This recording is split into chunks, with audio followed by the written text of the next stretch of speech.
It is the Awesemo NFL Tournament Strategy Show. A little bit of a different look at the slate this week because, well, everybody's kind of doing the same exact content for this two-game slate. So Terry and I breaking it down. We're going to do the two showdown slates. We're going to be looking at FanDuel. We're going to be looking at DraftKings, single game slates for Chiefs Bengals, and then for the Rams 49ers game. So this will be a different way for people to consume some of their tournament strategy content.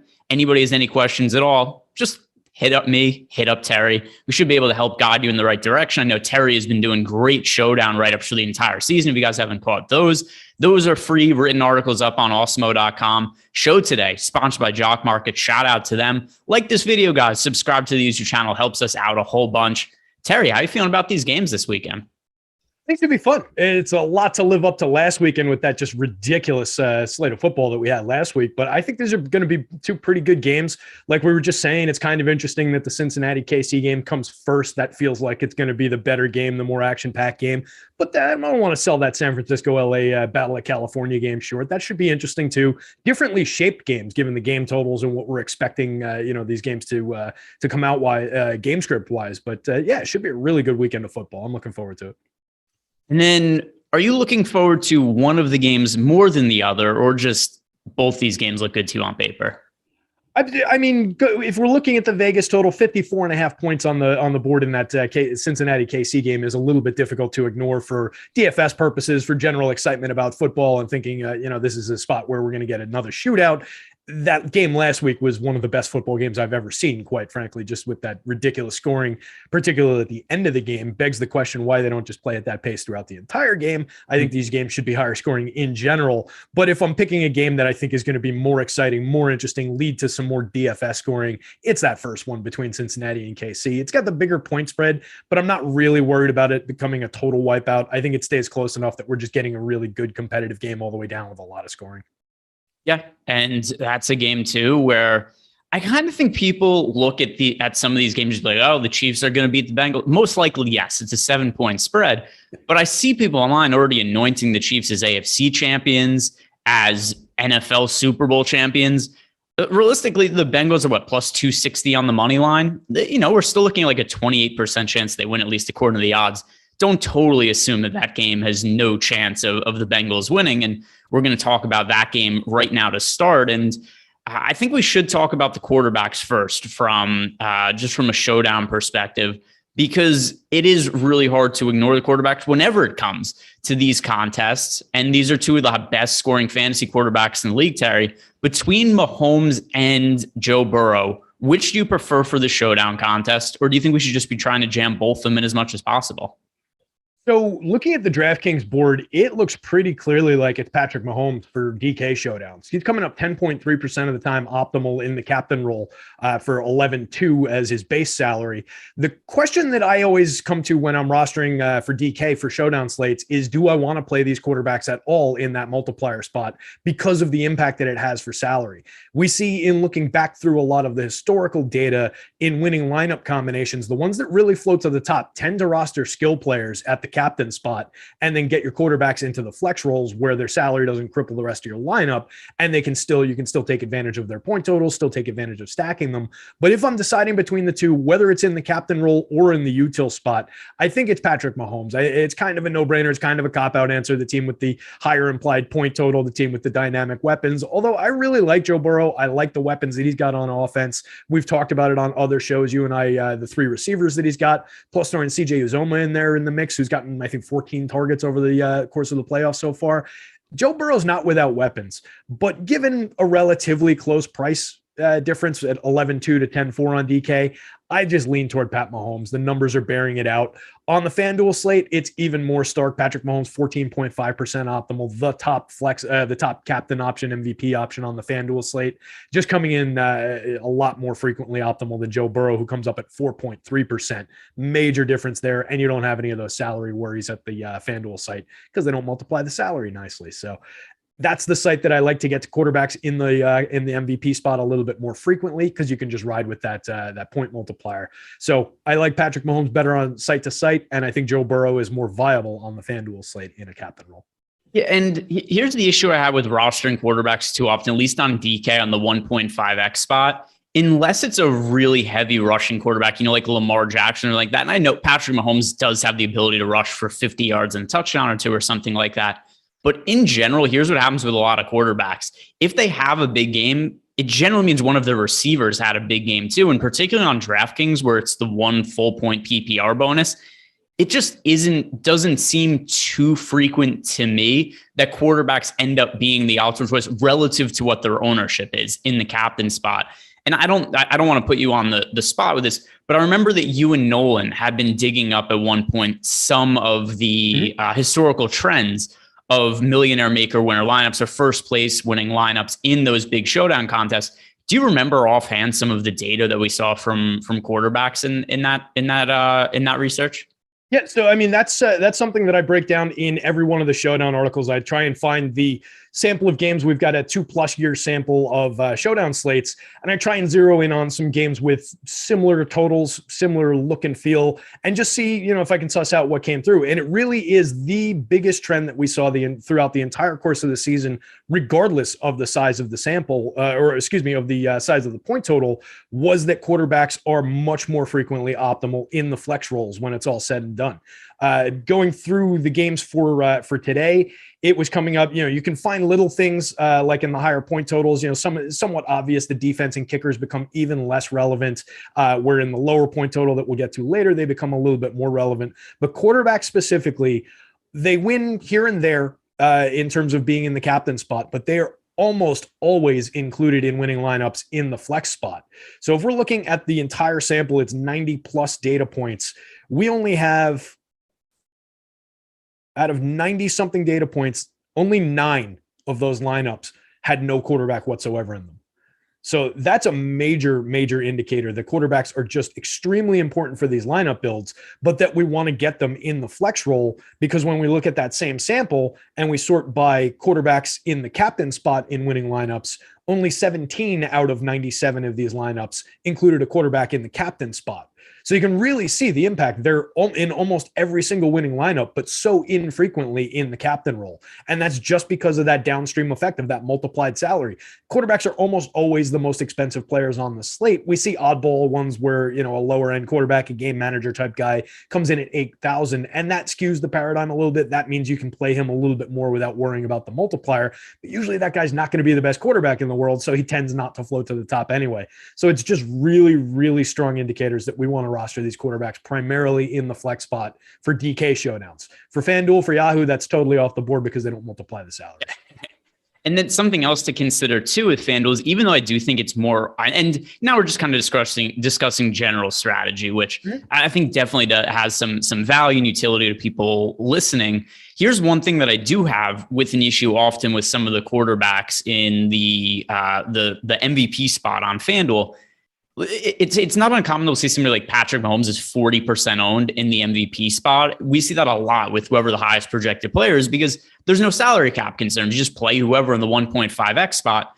So while I often think that you're more likely to see the MVP spot be a quarterback on FanDuel relative to the captain spot on DK, oftentimes I feel the ownership isn't worth the squeeze based on how popular they are. And let's say you're playing a Lamar Jackson slate and he's the highest scoring quarterback, or this weekend with Patrick Mahomes. Cool. Maybe you hit the optimal lineup with Mahomes and then you just split with a ton of people, and it's not as profitable as it would be if you chase some more unique lineups.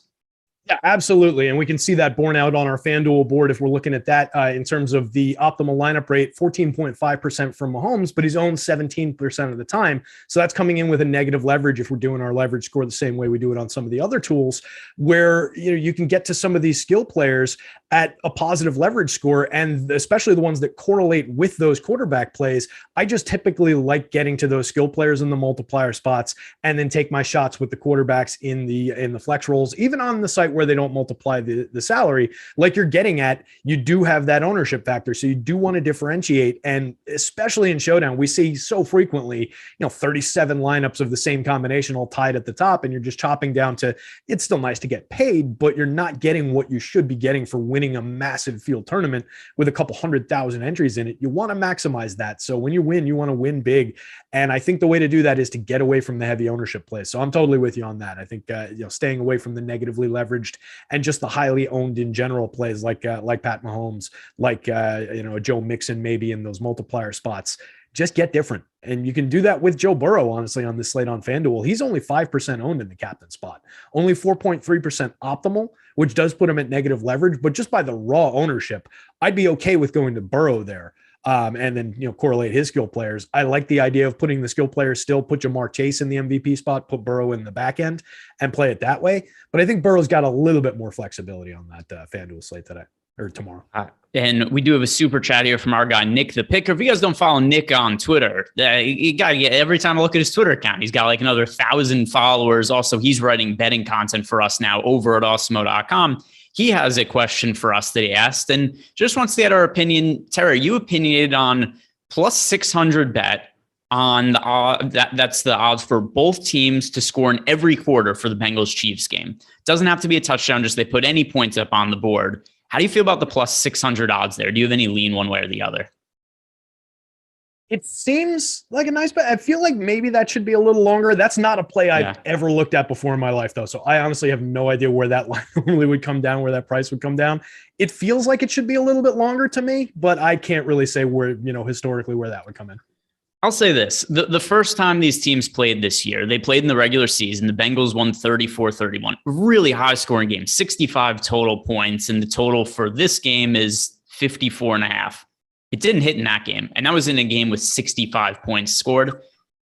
I could see it happening. Obviously, those are two of the better offenses in football, but I do think the Chiefs defense is a little bit underrated. I know that might not necessarily play out after looking at what happened last week. It's like, hey, look, Gabriel Davis had 200 yards and 7 million touchdowns against the Chiefs last week, and he was wide open on every single play. But for most of the season, the Chiefs defense was a little bit underrated and the offense was a little bit overrated. They were a really strong defense in the regular season. It was a little bit of a down year for the offense.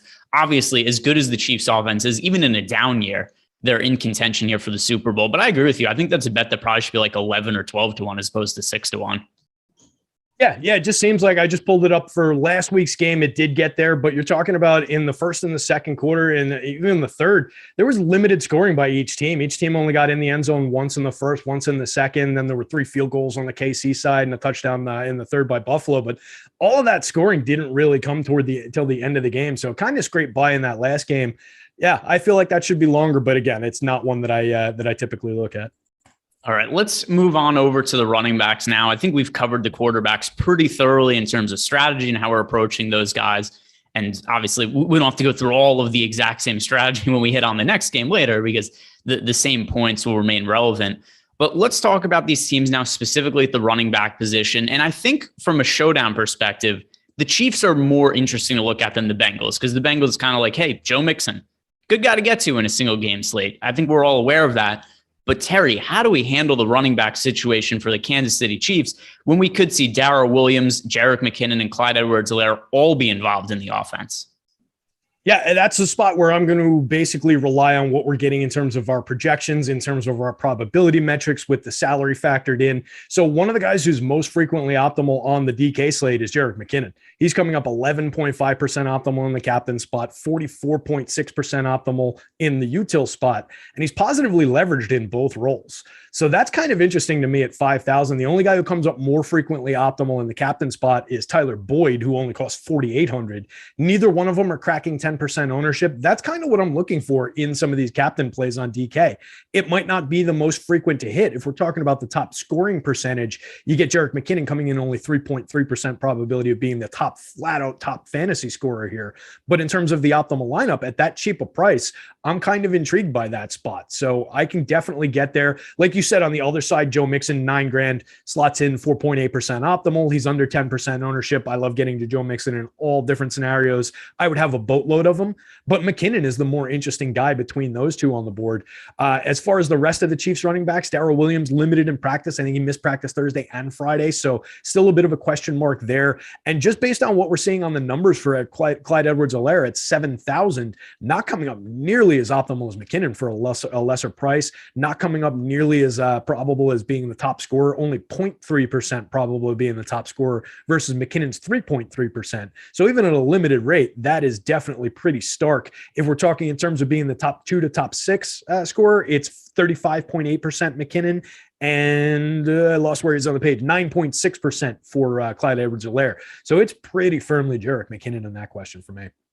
Yeah, and do you feel the same? Also, something else that makes this a different situation, DK, we've got a $2,000 salary savings on Jerick McKinnon compared to Clyde Edwards-Helaire. I kind of think we have an interesting pivot to make here over on FanDuel looking at the two, because on FanDuel, Jerick McKinnon is more expensive than Clyde Edwards-Helaire, and he's picking up 3x the ownership. Now, McKinnon's clearly been the guy for them in the playoffs. Clyde Edwards-Helaire also missed the first game that the Chiefs played in the playoffs. But on FanDuel, does CEH look at all different to you when you consider that he is cheaper, is picking up a third of the ownership? And is there a chance that we just see more of a workload from him this weekend? Because keep in mind, even though he wasn't the workhorse last week. He was pretty effective. 7 carries for 60 yards. He was targeted twice in the past game. That's a lot of efficiency. On FanDuel, do you see any merit to pivoting off of McKinnon and getting to CEH? Yeah, I mean, since we're largely looking at these guys based on a salary prism, for lack of a better word, in figuring out which one of these guys has more value, I wish it was a little bit more savings than just that 500. It's just like one incremental tick down the way they do the showdown pricing here. So it's not amazing salary savings for the difference that we're sacrificing in some of the optimal rates. But at the higher price, McKinnon doesn't come up nearly as optimal as he does across town on DK. So we're talking about sacrificing from 6.9% in the captain spot to 1.8% optimal. It's dicey, but I think if you can do something valuable with that $500, if that gets you from a Joe Mixon to a Jamar Chase, and you think that has a lot of value to you, let's say that's the first $500 difference that I spotted, then yeah, you can go to that and you can take advantage of it. It's just the lack of the frequent appearances in the optimal lineup rate, 12.3% in the util spot. It's not great for Edwards-Helaire, but if you do have the expectation that maybe he sees a few more than the 7 touches he got based on that performance, then yeah, I could see there being a little bit more value where you're paying a little bit less for him. I don't have an issue with it. And then as for Joe Mixon, I think here's the conversation point that we should have with him. We could use this transition to wide receiver also. If given the choice, would you rather be paying up for Joe Mixon or the top wide receivers in this game? Where if we look at Joe Mixon, at least on DK, 9K, the top wide receivers, Jamar Chase, 10,000, Tyreek Hill, 10,800. Over on FanDuel, Mixon is 12,500 compared to 13,000 for Jamar Chase, 13,500 for Tyreek Hill. So it seems the opportunity cost to playing Joe Mixon, assuming we're going to be on the quarterbacks to some extent here, is that it limits our ability to get exposure to the top wideouts. So which of the top high-end skill position players between Hill, Chase, Mixon, and I guess we could throw Kelce in the mix too and kind of loop him in because tight end, but whatever. He basically serves as a wide receiver for the function of this. Which of those high-end skill position players is the highest priority for you, Terry? So just going by our board here, which I just sorted for the util leverage spot, we see a lot of the receivers floating to the top, but they're not necessarily the premium pay up guys because it's, again, going with some of the salary factored in. So guys like Tyler Boyd, T. Higgins, Byron Pringle all come up more frequently optimal than a Joe Mixon than a Travis Kelce. But Joe Mixon and Travis Kelce both come up more frequently optimal in the util roles than any of the premium receivers, any of your Tyreek Hills, your Jamar Chases, who drop down a little bit when we sort by leverage. Their optimal rate, I misspoke. It's by leverage there. Their optimal rates are strong when we're talking about those guys, but still not quite to the degree that the cheaper guys are. So I think if I'm paying up, I kind of like getting to Joe Mixon in some spots. He's going to be really popular, 35.4% in the util role, 7.6% in the captain spot on DK. But that's a little bit less than Jamar Chase for a little bit less money and similar probabilities with a little bit of leverage on it. So I kind of like getting to that, but I think the majority of my lineups are going to be filled up by some of these positive leverage plays and then just sticking in whatever fits in terms of the higher cost, the higher upside guys. Yeah, just looking at my builds right now on DraftKings, I'm not quite at the field on Tyreek Hill and Jamar Chase. They're very popular, and I do find the price point a little restrictive to get to because I prefer the quarterbacks to Tyreek Hill or Jamar Chase. Do you view them the same way? Because at least right now, we've got Tyreek Hill projected to be 41% owned in the utility, Jamar Chase 36%. While I'm still fairly high on both these guys, it's just not as quite as much as the field because it's lofty numbers for guys that are expensive. Yeah, and honestly, when we're talking about wanting to get to parts of these passing games, the first and easiest thing that you can do when you click the quarterback is just skip down to his secondary or his tertiary receiver and put that guy in instead of one of the premium guys. It's so tempting. And that's what, when you're tempted to make a decision, you have to think of it in terms of that's probably what Joe Public out there is doing. And we want to be sharper than Joe Public when we make these choices. So yeah, just pivoting down for a little bit of ownership. If you want to click on Jamar Chase, you can drop down to Tyler Boyd for 4,800 as compared to 10,000 and 30% ownership. It's not the greatest ownership savings, but you're gaining a lot in terms of the optimal line lineup rate versus that ownership. You get Jamar Chase, 35% optimal, 36% owned in the util spot versus Tyler Boyd with that salary savings, 41% optimal, 30% owned, gives an 11.1 leverage score, one of the top options in the util.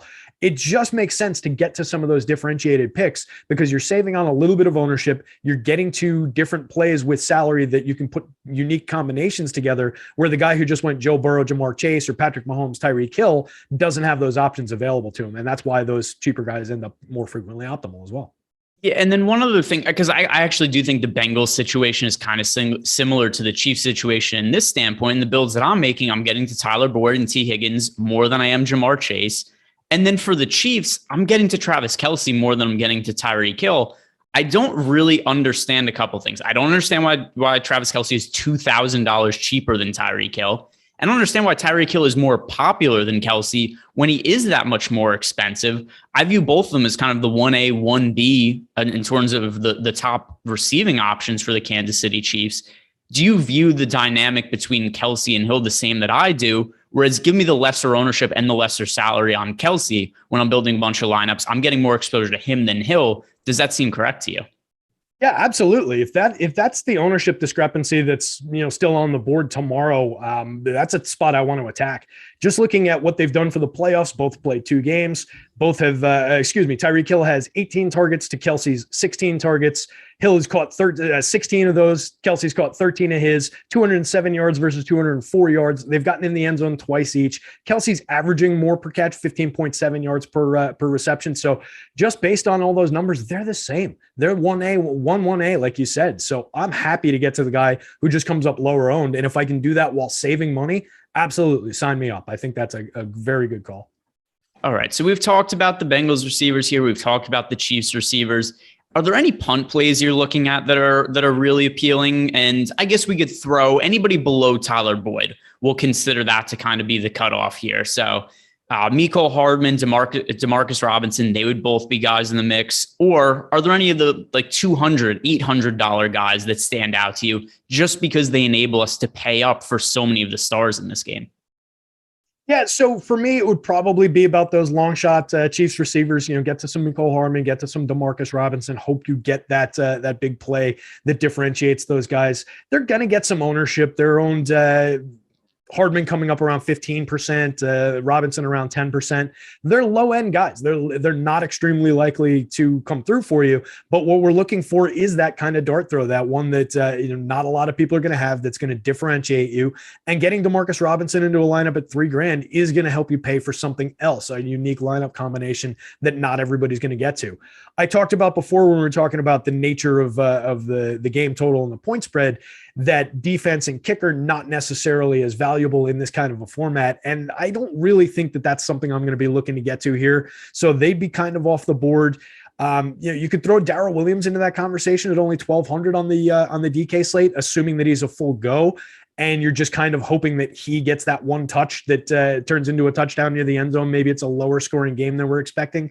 But I just think he's so unlikely based on what we're seeing right now in our numbers that I don't really want to mess with it. And beyond that level, there's just not a lot on the board that's really standing out from those, extremely cheap plays like you mentioned. So not really at that level. I'm probably just kind of looking to hang with those mediocre Chiefs receivers and just see if I can put together unique combinations. And then just one other skill position player that I think we should discuss here is CJ Uzomah, tight end for the Cincinnati Bengals, who, if you look through his box score, is kind of crap for fantasy for the entirety of the regular season. He did not score double-digit fantasy points from week 7. So at the end of week 7, he was good. Didn't score double-digit fantasy points the rest of the regular season. Now, in the playoffs, he's had a couple of good games in a row. We've also seen an increase in his target share, 8 targets last week, 6 targets the week before. I don't find myself getting to very much CJ Uzomah on FanDuel or DraftKings just because of where he exists in that mid-range of the pricing tier. To me, this feels like a slate where I very much want to be stars and scrubs to pay up for the quarterbacks, to pay up for Joe Mixon, Tyreek Hill, Travis Kelce, etc. So I'm not really getting to CJ Uzomah. Am I missing out by not playing CJ Uzomah in a chunk of lineups? Probably not. It's not something that's really, really standing out. He's coming up around efficient ownership. He's not really a major play in the captain spot. He's fine. he needs to get in the end zone. The targets are encouraging. You mentioned he's 14 targets in the playoffs so far. That puts him 7th overall out of everybody who's played in the playoffs so far. So, I mean, it's definitely interesting. Second on his team behind only Jamar Chase, who's gotten 18 looks in the playoffs. So with the minor uptick in volume, the thought that maybe he gets one in the end zone again, there's definitely some value there.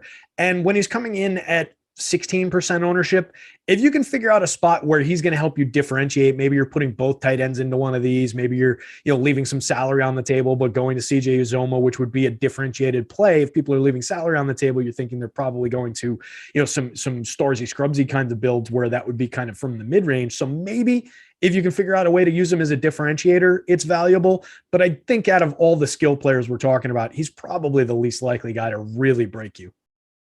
Yeah, and then I also want to address, we'll talk about the kickers, and it's hard to have too many strong kicker takes. Generally, they do rate out pretty well in our tools. If you need a salary saving option, you could do worse than kickers. I want to address something that Adobe Star had said in the YouTube chat, where he said that we're downplaying Hill for 2 games. First of all, we're talking about the Showdown slate, not the 2-game slate. I still have exposure to Tyreek Hill. I didn't say that I'm playing 0% of him. I just said I'm playing more of Travis Kelce. And relative to ownership, if you have to choose between the two of them, I prefer Travis Kelce at less ownership and $200 less for the Showdown slate.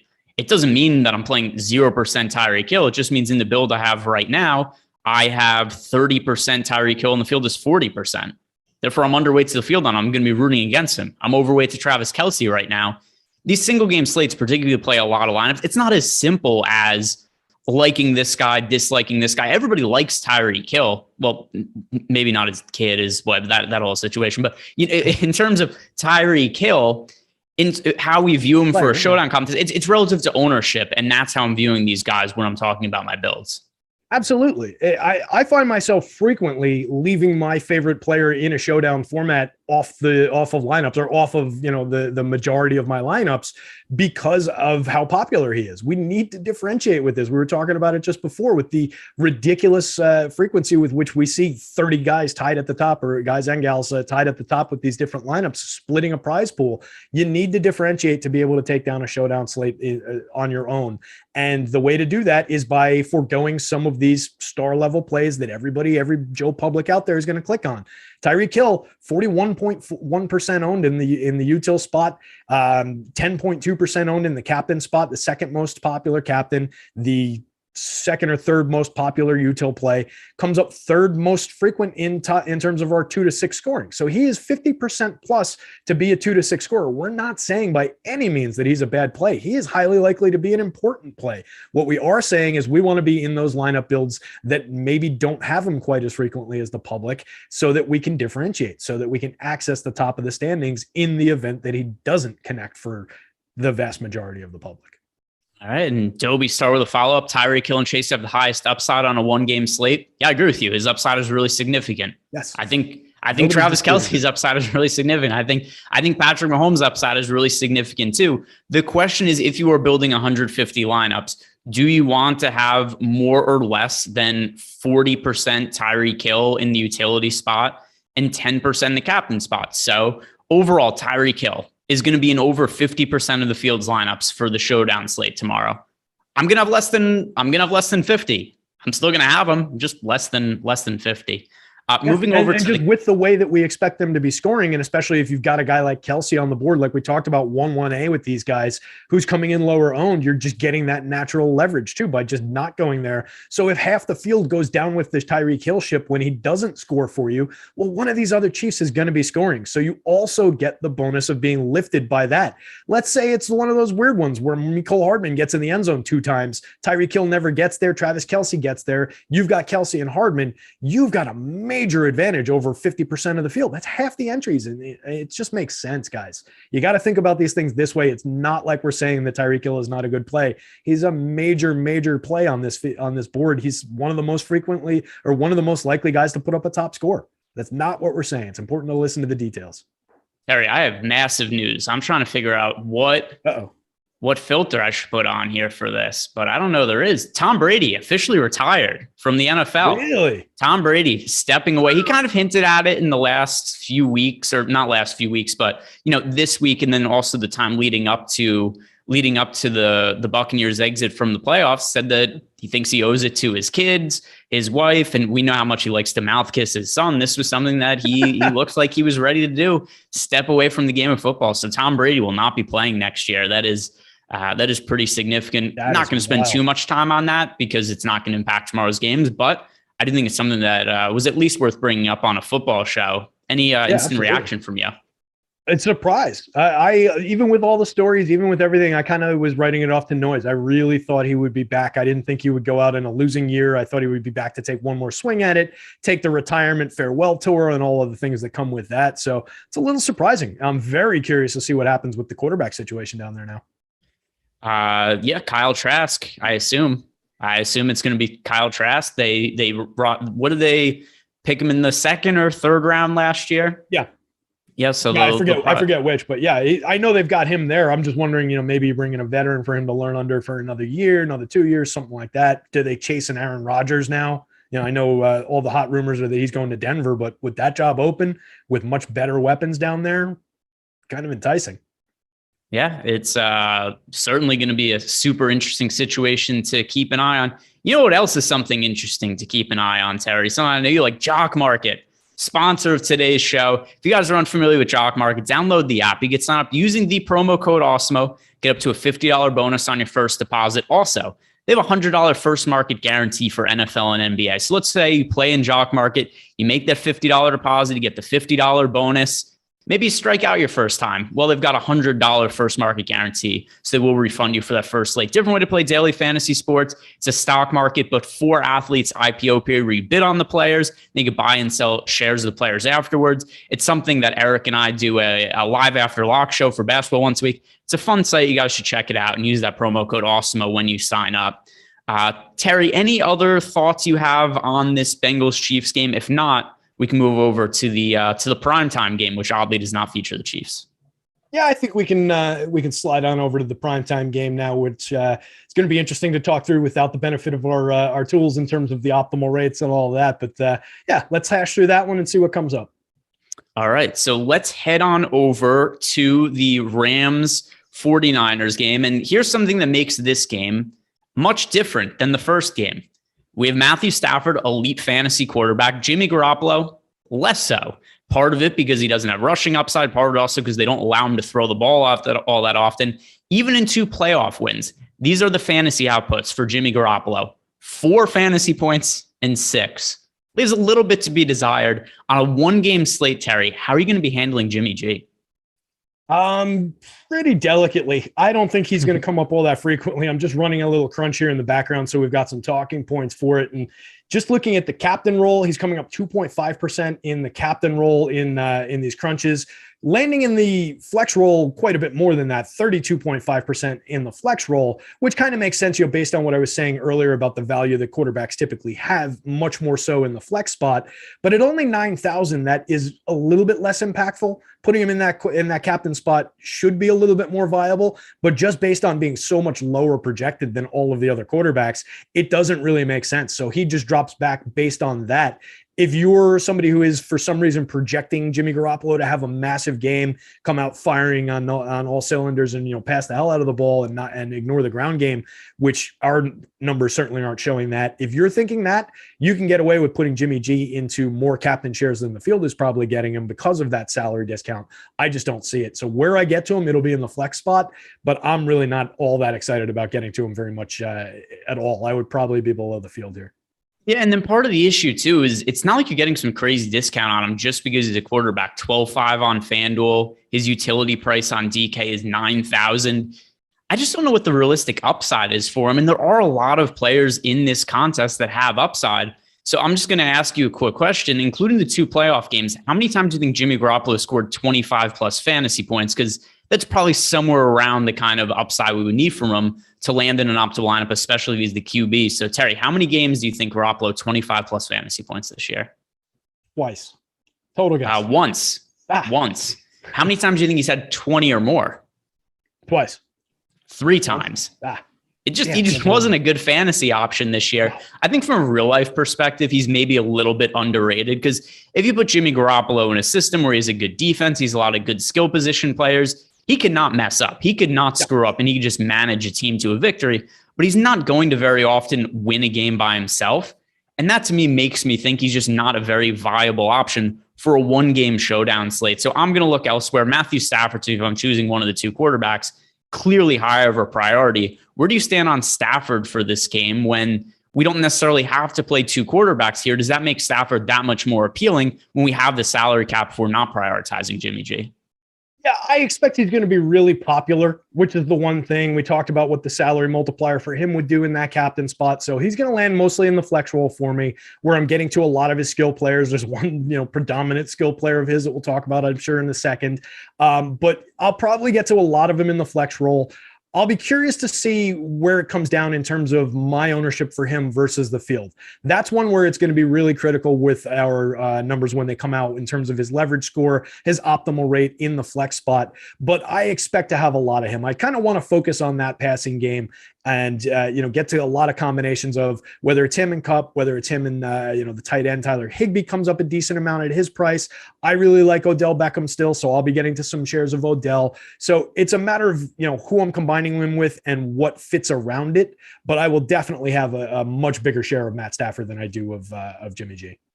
All right, so let's hit on the running backs now and start with the 49er side. The Rams side, I think, could open up some discussion. But the 49er side, Eli Mitchell, crazy workload as of late. The matchup, far from ideal. The 49ers are underdogs. That typically doesn't lend itself well to running backs. Also, Eli Mitchell hasn't been massively involved in the running game. Also, difficult matchup against the Rams who have a really strong run defense. But does that get overlooked? Can we overlook it just based on volume here? Because carries for Eli Mitchell in recent games, 17, 27, 21, 21, 22, 27, 27. Huge workload going to Eli Mitchell, reasonable price tag at 8,200. How are you going to be approaching Eli Mitchell in a game where the game script isn't ideal, but the workload seems to be pretty stable? Yeah, it's one where I'm hoping that exact narrative kind of drives down his ownership. Maybe the public doesn't get quite as excited about him as they should be with that kind of volume. And maybe it's a spot that we can attack as a positively leveraged, slightly under-owned opportunity. I think he'll go off at 30 some odd percent ownership in the flex rolls, 8 to 10% in the captain role. But I think he will have value there. And one of the things that I'm looking at in that spot, out of all 4 teams, San Francisco by far our highest number in our game script adjusted rush percentage, 45.1%, where all the other teams are in the mid 30s in that. So we're just expecting a lot more volume on the ground for San Francisco, even factoring in that they're the underdog. Lower game total favors the running backs to a little bit of a degree here. So for all those different reasons, I think it makes sense to get over the field, or at least where I expect the field to be in terms of that Eli Mitchell ownership. So yeah, that's a play I want to make. I'm interested in getting to the Rams passing side of things and getting to the Niners running side of things. Probably a little bit of an obvious statement to make, but I think it follows through on logically on this one. So let's talk about the Rams side now, because Cam Akers is going to be the most popular running back in all likelihood. He also has a favorable price point. We have him projected really well. Here's the one concern I have with Cam Akers. He fumbled twice last. Well, he was also pretty inefficient last week. He had 24 carries for just 48 yards. 24 carries, very nice. 2 yards per carry, less nice. 2 fumbles, less nice. I don't even know what the next word is, but not ideal. Is there any chance we see more of Sony Michel in this week due to some of Cam Akers' struggles last weekend? It wouldn't totally shock me. I hate making guesses at stuff like that, right? I hate getting caught up in the narratives and start, guessing and taking ourselves away from plays that do make a lot of sense based on the numbers. But that's one where it is kind of creeping in around the edges, right? We saw some trust for Sony Michel in this offense while Akers was out. He's a fairly talented guy. I don't think it's totally out of the question that he would see a few additional carries, maybe get a couple of those goal line looks. Maybe he becomes the guy who gets the ball in the end zone. Even if Akers is getting the majority of the carries and the majority of the touches, maybe Sony just gets the right touches. So that's a little bit of a concern. And just looking at some of our ownership numbers from the main slate, and based on the pricing and everything, we expect Cam Akers to be way, way more popular than Sony Michel. So if that's just a direct decision that you're making, saying in a few lineups, it doesn't have to be too many, where you're just saying, hey, I'm going to plug Sonny Michel in here and I'm just going to try and pick that situation off. I think that's probably going to be a valuable play here. And I think Cam Akers is going to be explosively popular on this showdown slate, just based on where he's coming up in this crunch, based on what that price looks like, both in the captain spot and in the flex spot. He's going to be extremely popular because of how he makes things come together. So yeah, if you can get away from somebody that I expect would be pretty negatively leveraged with a direct pivot for his potential scoring, I think it makes a lot of sense. Yeah. I mean, the upside's clearly there. I just wonder because we don't have Sonny Michel projected for very many fantasy points right now, nor do we with Darrell Henderson, who is expected to return from injury reserve. Maybe he plays a role this week. We've seen teams do weird things with their running backs. Just kind of a gut feeling. I think this is a good spot to differentiate a little bit off of what's likely to be a Cam Akers. Mix some exposure to Sonny Michel, assuming Darrell Henderson ends up playing, mix him into some lineups as well. I think these are low-owned darts that could end up playing a more prominent role this week, because how could a team feel comfortable giving Cam Akers big touches in a playoff game after he lost 2 fumbles just a week ago? Yeah, absolutely. And wasn't all that effective on the ground, to your point, with the 2 and change yards per touch either. So it's definitely a situation. They've got to be at least concerned about it in meetings this week, right? It's definitely something that they've talked about. Whether that was decided and they come out of that saying, all right, this is how it's going to break down. We're going to give Sony some looks. We're going to give Darrell Henderson some looks. Who knows? But on the idea that it is possible that they've talked about that, like I said, I don't love getting swept up in these things, but that's one that it kind of makes sense. When it makes sense, when you can logically walk it down that street and get to that conclusion, and they're the direct pivots. Like, it's not like we're saying, all right, I think they're going to throw the ball a little bit more, so I'm going to go to the wide out instead of the running back based on his having fumbled. We're going to guys who will directly benefit if he's not the guy getting the carries. So I think it makes sense. It's not something I would go completely haywire with and roster way too many shares of, but here and there, making that direct pivot and then seeing what you can do with the money definitely makes some sense here. Yeah, I think this is one of the more interesting spots of the entire weekend, not just for the single game slates, but also for the full 2-game slate, because I really don't know what to expect from the Rams running back situation. I will say this. If Cam Akers ends up being massively popular tomorrow in ownership projections, how popular he gets is going to make me more apt to pivot to some of these other cheaper Rams wide receivers. We're going to see Cam Akers like 70% owned in the 2-game slate, or 60, 70% owned the showdown slate. I'm going to take some shots with the other guys. Is it because I think that they're more likely to have a big game than Cam Akers? No, it's just because I kind of view it as a good ownership leverage point. That's how I'm viewing it. The higher owned that Cam Akers is, the more apt I am to pivot off him, because I think there's variance in the situation. By the way, also, guys, before we move on and talk about wide receivers, if you guys are into sports betting, which it's becoming legal in a lot of states now, it's just legalized in New York, Louisiana, we have some really good deals below in the link in the description box below in the YouTube video. BetMGM, if you're looking to sign up there, we've got stuff like $1,000 risk-free bet. There's also a promotion over on BetMGM where you bet $10 and you win $200 if any team scores a touchdown this weekend. Just basically free money being given away. All stuff you should be taking advantage of as sports betting becomes legalized in your state, because books are just giving away money looking for people to sign up. Let's hit on the wide receiver position now, Terry, and Cooper Kupp. What is there to say about him? He's going to score a whole bunch of fantasy points. If you have the salary cap, play Cooper Kupp. I've been overweight to Cooper Kupp on basically every single slate so far this year, whether it's showdown, whether it's full slates, night slates, whatever it is. I'm playing Cooper Kupp. Are you willing to try to talk me off Kupp at all? No. I'm not. I think it makes all the sense in the world. I think we go to him early and often here, build him into that captain spot where you can, where it makes sense, and you can build a good lineup with him in that role. He was one of my groups that I put into the Showdown article today with a few suggestions for maybe trying to differentiate with a group that includes a lot of the positively leveraged players, or the guys that I was expecting to be lower owned and positively leveraged. So you can kind of rope those guys off, make some lineups that are a little bit less likely to be duplicated, and you can get some interesting constructions. He's going to be explosively popular on this slate. There's no getting away from him. Everybody in the industry knows that he's the play. And I think we just kind of have to ride with it and figure out ways to differentiate, because he's that good, because he's that likely to be the top scorer here. I have no issues going to him. Yeah. The only thing that's somewhat restrictive is the salary. And then the question becomes, given how expensive he is on FanDuel, it's a non-issue because we don't have to worry about the 1.5x salary in addition to the 1.5x multiplier. How often do you view yourself paying up for Cooper Kupp in the 1.5x on DK? Because it does come with a pretty hefty price with some opportunity cost. Yeah, so I don't have any settings or anything built into this crunch that I just ran across 300 lineups. Akers came up by far the most frequently owned captain, nearly 30%, 29% owned. You got to go down 7 places to get to Cooper Kupp on this list, 7.3%. So maybe it's a situation where I start just kind of exploring these Cooper Kupp lineups. I can click on it and start looking around it. All right, are they spending all the money? Are they spending the money in the right way? Are there situations where I can force some differentiation, some leverage into this? And does it make sense for me to try and target getting over the field on Cooper Kupp in the captain role, particularly when it's kind of an anti-optimizer play? Everybody who's building with Fantasy Cruncher is going to get fewer Cooper Kupp captain lineups than some of these others, than Cam Akers, than Deebo Samuel, than probably Kittle in this role. I got to go back to the screen to see how they sorted out. Yeah, those were the 3 guys, the 3 of the guys that were above them. Higbee and Stafford also coming up above them. So just kind of as an anti-optimizer play, maybe it makes sense to try and get in there and figure out manually where we can differentiate some of these Kupp lineups, get to them a little bit beyond the field. If the field's getting to them 10-ish% at the captain spot, can I get to 20% and have viable lineups? I don't know, but I'd like to find out because I think that would be pretty advantageous if we can get there. Yeah, it's so hard for me to get away from Cooper Kupp, especially when I'm not really looking to play Jimmy G that much on this slate. The running backs are not particularly expensive. The only guy on this slate that's super expensive from a skill position standpoint outside of Cooper Kupp is Deebo Samuel.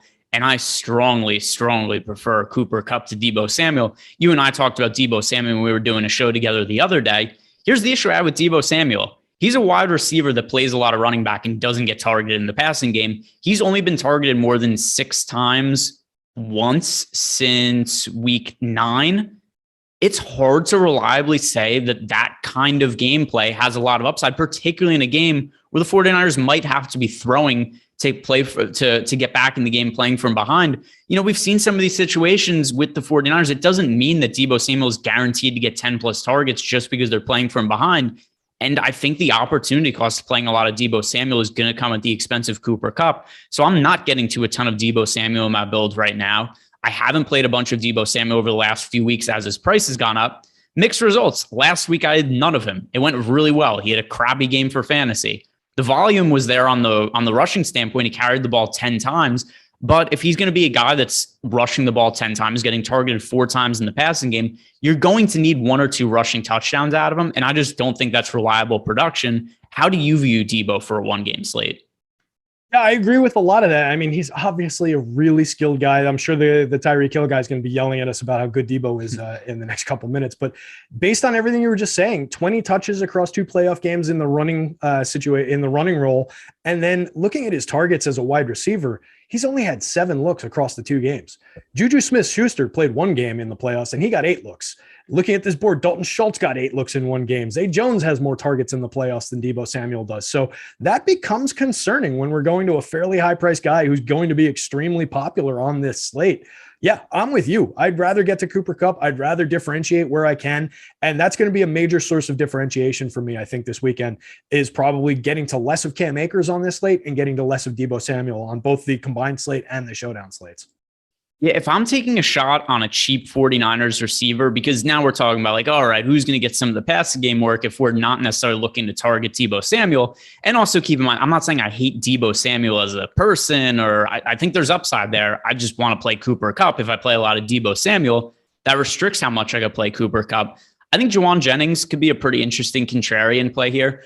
He's not consistent, but we've seen legitimate upside from Juwan Jennings. He's cheap in both FanDuel and DraftKings. And you just have to go back 3 weeks to see it. A game against the Rams, matchup seems familiar, right? Game against the Rams, Juwan Jennings targeted 7 times, caught 6 of them for 94 yards and 2 touchdowns. He's shown big playability. We can't count on that from him every game. We've looked through his box scores this year. It's like crappy game. Oh, big game from Juwan Jennings. For a 1-game slate where he's cheap and he's probably not going to be popular, that's something that's appealing to me. Is there anybody else from a cheap wideout standpoint that's appealing to you as somebody to look at as a salary saving option? So, totally agree with everything you just said about Jennings. He would have probably been my answer to that question if I'm going there. Just looking at the wideouts that came up on this crunch, it's relatively limited, right? It's just coming up as Kupp, Samuel. If Van Jefferson's in there, he's in here around 25% of the time. As far as super cheap or off the radar, I think it would have been Juwan Jennings in terms of my answer there. So I'm going to agree with you on that. Just looking at the targets for the playoffs, he's had the same 7 targets that Deebo's gotten in the playoffs. Deebo's turned it into a little bit more, but not that much in terms of going through the air, less than 50 yards more on those same 7 targets. So I think, just as a total pivot, a money saver, a major ownership saver, I think it makes sense to go to Jennings there. And not really getting to anybody else in terms of standout. We didn't really talk about the tight end, but at wide receiver spot, it would be Jennings for me. Nobody else really. And then we'll talk about the tight ends in a sec, but let's talk about the mid-range of wide receiver before we move on. Odell Beckham, Brandon Ayuk, Van Jefferson. Van Jefferson does come with an asterisk because he's been dealing with a knee injury. He's officially listed as questionable to play. I assume he ends up playing. How healthy he's going to be when he's on the field, that's a bit of a dice roll. But between Van Jefferson, Brandon Ayuk, Odell Beckham Jr., do any of these guys really stand out to you? Relative to price point, I like Van Jefferson the most. Once again, it does come with a little bit of risk there. We need confirmation that he's playing with no restrictions. But between Beckham, Ayuk, Jefferson, any really strong leans between that trio? Was Odell on that list? Yeah, it was Beckham, Ayuk, and Jefferson. Oh, I was listening for the first name, not the last name for some reason. I think it would be based on the fact that he's actually higher priced and more difficult to get to. I think it would probably be Odell for me at 8,600. Just again, looking at how this crunch came out, and if we're thinking in terms of lineup building, people doing it by hand, what they can fit into their lineups, and then people who use the optimizer and what fits in naturally as these things run. Only 0.7% of these lineups included Odell here. That is really, really low. So if that's a case where it's just difficult to get him into lineups based on that price, I'm going to try and force it. And I'm going to see, it depends on where our ownership projection comes in, but based on how Fantasy Cruncher's handling this, I think that's a spot where I'm just going to go to the clear number 2, a guy who I still think is a very talented wide receiver at 8,600. It's a price that works for me, but it's not really working well for lineup construction. So I think you can force him a little bit. On the San Francisco side, I think I like the Juwan Jennings play a little bit more than the Brandon Ayuk play. I agree with you. Van Jefferson's interesting if he goes for 5,000. I'd be a little bit worried about how limited he might be out there. If he doesn't go, then you get $200 Ben Skoranek, and you can kind of do whatever you want with lineup builds if you include him in. Maybe he gets 2 or 3 looks and manages to get one in the end zone, but lower end play there, I think, if that's the way that it ends up going. All right, so let's talk about these tight ends. Now, we've got George Kittle, we've got Tyler Higbee, both certainly capable pass catchers. I'm scared of George Kittle because I have no clue what to make of him. Clearly, all of the talent in the world from a tight end position, but also really good blocker. Something he loves to do is block, which has led to George Kittle not being as involved in the passing game as of late. Recent fantasy game from 4 fantasy points, 4, 6, 3. He had 10 last week against the Green Bay Packers, and this is all DraftKings points where it's PPR, points per reception. What do you think the realistic upside is? Well, the upside is clearly very high for George Kittle, but what do you think the realistic chance is that he reaches that upside? I'm really uncertain of how to handle him. Help guide me, Terry. Yeah, it's a tricky question, and it's one that could easily be the inflection point of this entire slate. Could be that, does Kittle get a couple additional looks based on wanting to change things up a little bit from what they've been doing? Like you said, he's been blocking his ass off out there, and he's very good at it, and he's creating holes for some of these running backs that we're looking at. But that's one that I think I would let the field's ownership and his leverage score kind of dictate where I come down on him. If he ends up positively leveraged, I think it's one I want to chase, because I think 7,400 is a relatively fair price for what we know this guy can do on the field. And if he gets a couple looks in the red zone, there's no reason to think that he couldn't turn that into 2 touchdowns and be the player of the slate. It's just on these most recent games with the limited role he's been playing in terms of targets that it becomes concerning. But if you told me I could have George Kittle for 7,400 in this situation at the beginning of the season, and that he would probably be a little bit lower owned than he should be, I think it's one that I would pounce on. So I don't really want to change that. So I think I'm probably a little bit excited about the George Kittle opportunity, pending what our ownership looks like. Yeah, I think that's totally reasonable. And actually, in the build I have right now, though, I am getting to more of Tyler Higbee. He's a lot cheaper, and there's just been more stability in the passing game for him. Here's the recent targets we've seen from Higbee: 6, 6, 9, 8, 4, 7. Clearly, George Kittle is more talented, but he also has a lot more upside. He's more expensive. I think there's more safety with Tyler Higbee, so I'm getting to more of him. And actually, of all the pass catchers on the Rams, I have the most exposure right now to Cooper Kupp. Tyler Higbee coming in second for me, especially at his 5,200 price tag on DK. How do you view him as a mid-range option? Because he is my favorite play in that entire price range. Yeah, Higbee's a tight end that I was trying to get all year long. I really liked him coming into this offense. Didn't really work out all that many times for me, but it's not one that I'm going to go away from here. So I'm happy, maybe for the last time this year to get some Tyler Higbee in my life. 5,200, I think the price works. You mentioned he was the second highest owned pass catcher for the Rams for you. In my crunch that I just ran before here, he came up at that same pace for me, second highest. But I mentioned that Odell at only 0.7% ownership. I don't really know how to weigh that right now. So it's a situation where I'd probably boost Odell significantly, try and get to more of him. I would probably have Higbee third on the list after the two wideouts, but I think I would have a lot of lineups that have Matt Stafford, Odell Beckham, and Tyler Higbee in them, and maybe forego the Cooper Kupp shares in those lineups just as a differentiator play. I'll definitely have plenty of lineups that have Higbee and Kupp. I'll probably have a few that have all three with some variation in there. But I want to have, like I said at the beginning of when we were talking about this game, I want to have a good chunk of the Rams passing attack in most of my lineups. All right, and let's close. I don't want to close by talking about kickers, but it's kind of the last thing we have here. So we'll do kickers, and then I guess we'll do some favorite captain plays from both games as just a nice little summary. But Matt Gay, I combine the two. Matt Gay, Robbie Gould. Which of these kickers do you prefer, if either, for tomorrow's game? I don't really have a major lean in terms of where they're coming up in Fantasy Cruncher. Matt Gay coming up 34.3% of the time versus Gould 22.3. We've got it projected out a little bit in his favor, and he's only 3,600. So I guess if I'm going to one, it would I would kind of just follow the one that fits into these lineups a little bit. It seems like a little bit better, but I really don't have a strong lean on the kickers. It's not a position I get to all that much. It is a little bit more viable in a game total like this, like I mentioned earlier in the show. If we're looking at games, let's say between 44 and 47 points on the board in Las Vegas. If we go to kickers, we have 9 winning lineups out of a sample of 27. So 9 of 27 lineups included one kicker in a winning lineup, and that's in that format where we're within a few points of this game. So they're viable. It's not really viable to put 2 in. It's not really viable to go kicker and defense. Defense is a little bit more viable in this spot. We get either 1 or 2 defenses in 11 of the winning lineups, with 2 of them coming up twice and the other 9 going to 1 defense. So maybe we lean that way a little bit more than the kicker. But I just kind of like going to the skill players and the touchdowns instead of chasing the defense and the kickers. All right, guys, do us a favor, like the video, subscribe to the YouTube channel. One final quick segment here that I'm going to do to close out the show. Terry, we're going to go through both games really quickly. Give me one pay-up option at captain and one value option at captain for the Chiefs-Bengals game and for the Rams-49ers game. We'll go back and forth here. So first, for DK, what is your pay-up option at captain for the Bengals-Chiefs game?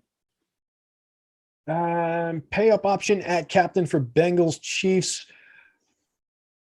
I might just throw Joe Burrow into that mix. 7.8% owned. We talked about all the reasons not to play a quarterback at captain, but I think at under 10% ownership, there is some interest there. There's a little bit of intrigue. So if I'm spending up, I just typically go to cheaper guys and skill players in that role. So it's not really my favorite answer.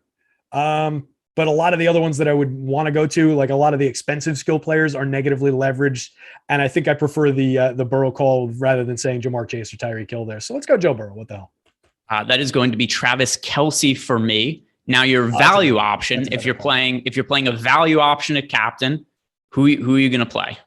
Jerick McKinnon. 5,000, 11.5% optimal. We talked about it earlier. Positive 3 leverage score, under 10% owned in that role, only $5,000. You can do so much after putting him in that salary multiplier. So I'll go McKinnon there. I could get behind that as well. Now for the Rams 49ers game, you're paying up for one guy at captain. It's Cooper Kupp for me. I don't really see any way around it. Is it the same for you? You're looking a little elsewhere for an expensive pay up captain? No, if we're saying who's the best pay up captain, it's Cooper Kupp. It's not even close. Like I said, you got to do a lot of work to differentiate those lineups, but he's not coming up as the most frequent guy when you're running crunches. So it's worth putting in some elbow grease and trying to figure out how to differentiate those lineups. All right. Now for the captain, for me, if I'm going cheaper on DK, I'm actually going to go with George Kittle. I just talked about some of the risk involved with him, but the upside is really apparent. The chance of him reaching that upside, really difficult to predict, and it's all over the place. But because of what that ceiling is relative to his price, give me George Kittle as a cheaper, maybe a little more contrarian GPP captain. How about you, Terry? If you're saving money at the captain position on DK, who are you going with? I'm probably going to look at a guy who doesn't look like he came up at all in the crunch that I ran in the captain role, which again kind of plays into the 0.7% that we saw him in just the wide receiver role. Give me some Odell Beckham. I know it's not necessarily like super cheap, but I think that price is uncomfortable enough and weird enough in the way that it fits in with all these other players that Odell might go under-owned here. So give me some Odell. All right, that is going to do it for us today, guys. I hope you like this different way to approach this slate. We haven't done a showdown slate like this, really flushed out over a full hour, breaking down multiple games. Who knows? Maybe if you guys like it, if this gets enough views, give us some feedback. It'll be something we bring back for next year. We're certainly going to do it for the Super Bowl next week. There's no way to cover a full game, a full slate for the Super Bowl on a one-game slate. So let us know how you think about the show. Also subscribe to the YouTube channel, like the video. Good luck, and I hope you guys enjoy the games this weekend.